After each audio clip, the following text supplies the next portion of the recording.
E o que as pessoas precisam fazer para ter um ambiente planejado? Pensando desde de uma loja, né?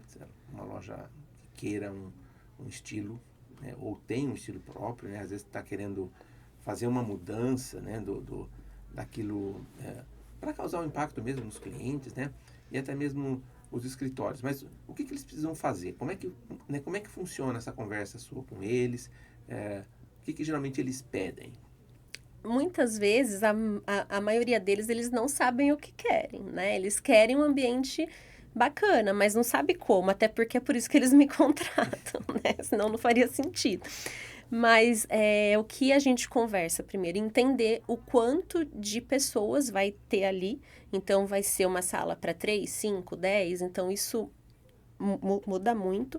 E aí a gente pensa em um layout geral. O passo número 1 é esse, pensar em um layout considerando o briefing, que é o quê? Uma conversa para entender como é o processo, quantos são os usuários dali.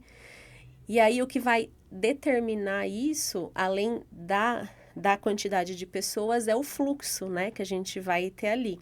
Então, é nessa hora, nesse estágio do projeto que a gente determina quanto de corredor a gente vai ter, de passagem ali. Então, essa conversa inicial é muito importante para entender essas questões.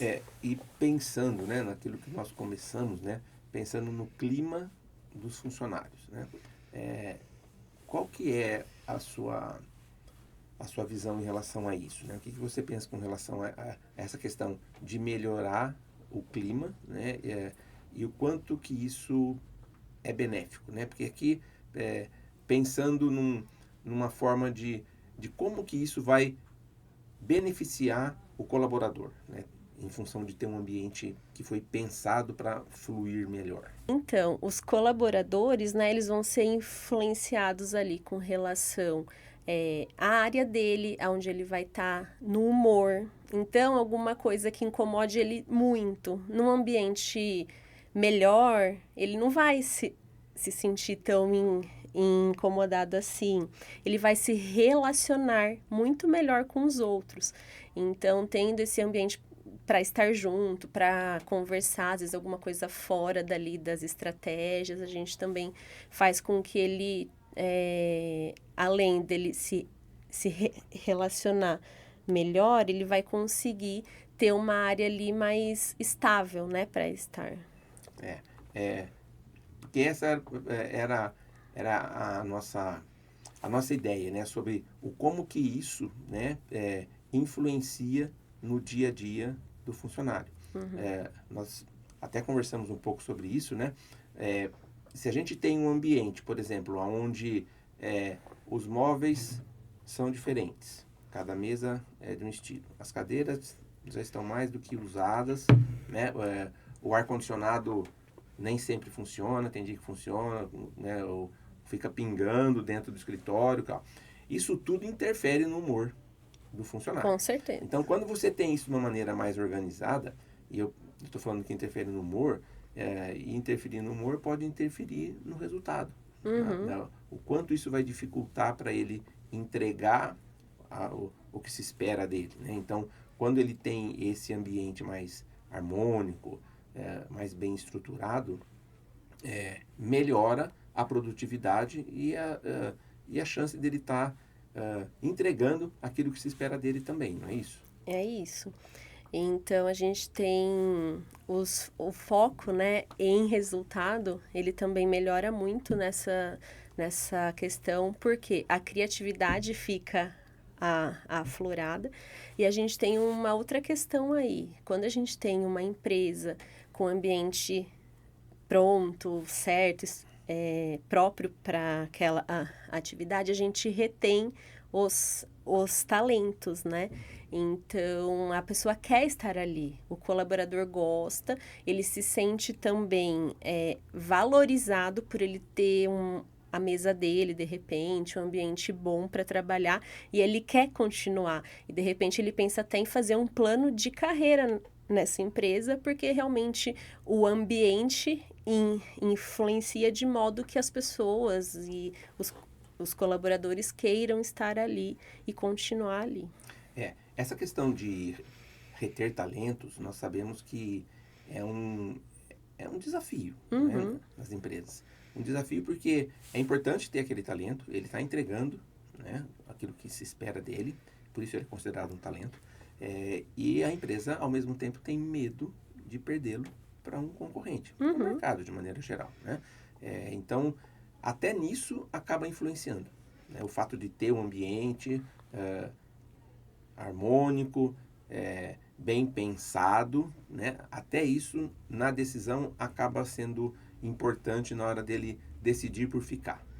Sim, acaba. É justamente por essa valorização que ele sente que ele tem, e aí talvez ele, né, pense, eu trabalho tão melhor aqui porque eu tenho esse ambiente, eu tenho essa oportunidade de estar em um lugar bacana, que eu foco melhor e eu entrego melhor também.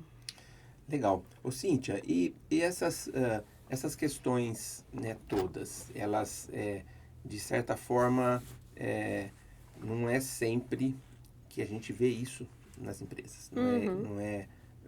Não é comum, né, a gente chegar e perceber um ambiente que foi pensado para ser daquele jeito, né? Esse trabalho seu, né, essa demanda, essa procura, ela costuma vir, né, por onde? Por que frente da empresa? Alguém do RH que está pensando no resultado da equipe, é do próprio dono, enfim, né? Como que chegam esses pedidos para você? Tá, quando é uma empresa até uns 30 colaboradores aí de pequeno, médio porte, geralmente é pelo dono.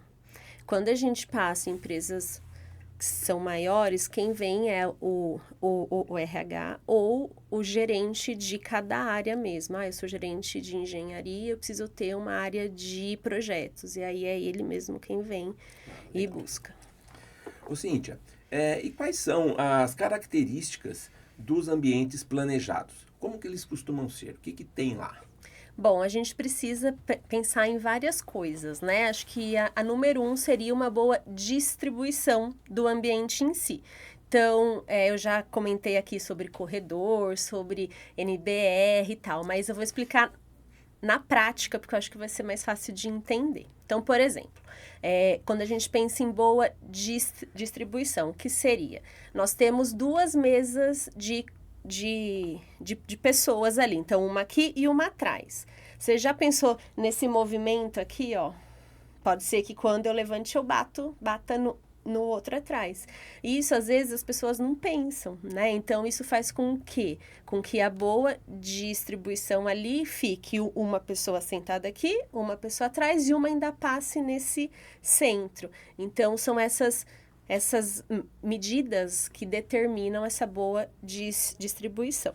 Uma outra questão muito importante, que é o que o pessoal mais conhece, é a ergonomia. Então, seria as alturas de mesa, que tem que ficar com 75 aqui em cima, no máximo, nessa parte de cima. Para quê? Para que a gente tenha uma boa relação entre quadril, joelho e encostar o pé no chão, e quando a gente tem os colaboradores mais baixos, a gente põe aquele apoio de pé aqui. A gente também pensa nessa questão de ter uma almofadinha aqui, então a gente apoia justamente para aliviar a tensão dos ombros, e aí evitar as ites da vida, né? E aí tem questões com cadeira, quanto vai ser aqui, quanto desce, quanto abaixa e sobe. Então, essas questões de ergonomia são muito importantes. Uma outra questão é o ruído. Então, também já dei exemplo, né? De uma sala de call center com uma sala de contas ali. Então, a gente tem que pensar nisso. Às vezes, uma divisória de vidro, ela não inibe esse ruído. Ou eu estou conversando uma questão séria com o meu gestor e eu não quero que os colaboradores ouçam, né? Então a gente precisa ter lugares de ruídos ali próprios. Então, ou a gente põe uma lã de vidro entre os vidros, entre o drywall, desculpa, ou a gente faz um vidro duplo para evitar que esse ruído passe.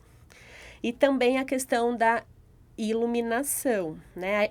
A iluminação, muitas vezes, as pessoas vendem como tem que ser um branco claro, tipo hospital, para dar foco. Mas a gente tem uma iluminação que é a neutra.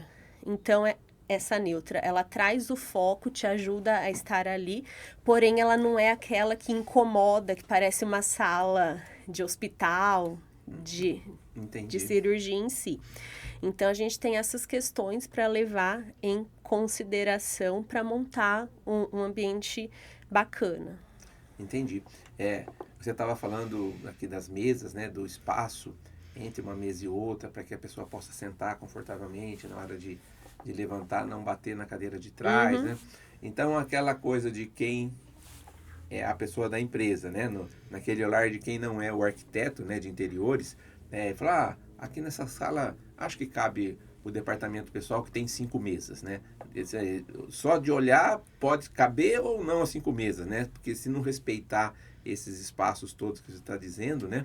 De altura das mesas, a distância entre elas, pode não caber, né? Então, quer dizer, precisa ser pensado de fato, né? Sim, eu recebo muito. Nossa, eu pensei que aqui ia caber 10 colaboradores e cabe 5, porque eu preciso ter essa área mínima, né? Inclusive, até saindo um pouquinho do corporativo em si, eu tô fazendo uma clínica de estética. E também entra, né? É uma empresa, mas é um pouquinho diferente ali. E até agora que a gente está acabando a obra, a gerente, ela bate o pé que cabem 2 macas em uma sala. Mas pelo meu estudo, eu já mostrei desenho, já marquei e não cabe. Então, assim, às vezes a gente tem que provar até para que os clientes vejam que realmente não dá, né? Para trabalhar, não consigo pôr 2 macas em um lugar que não dá.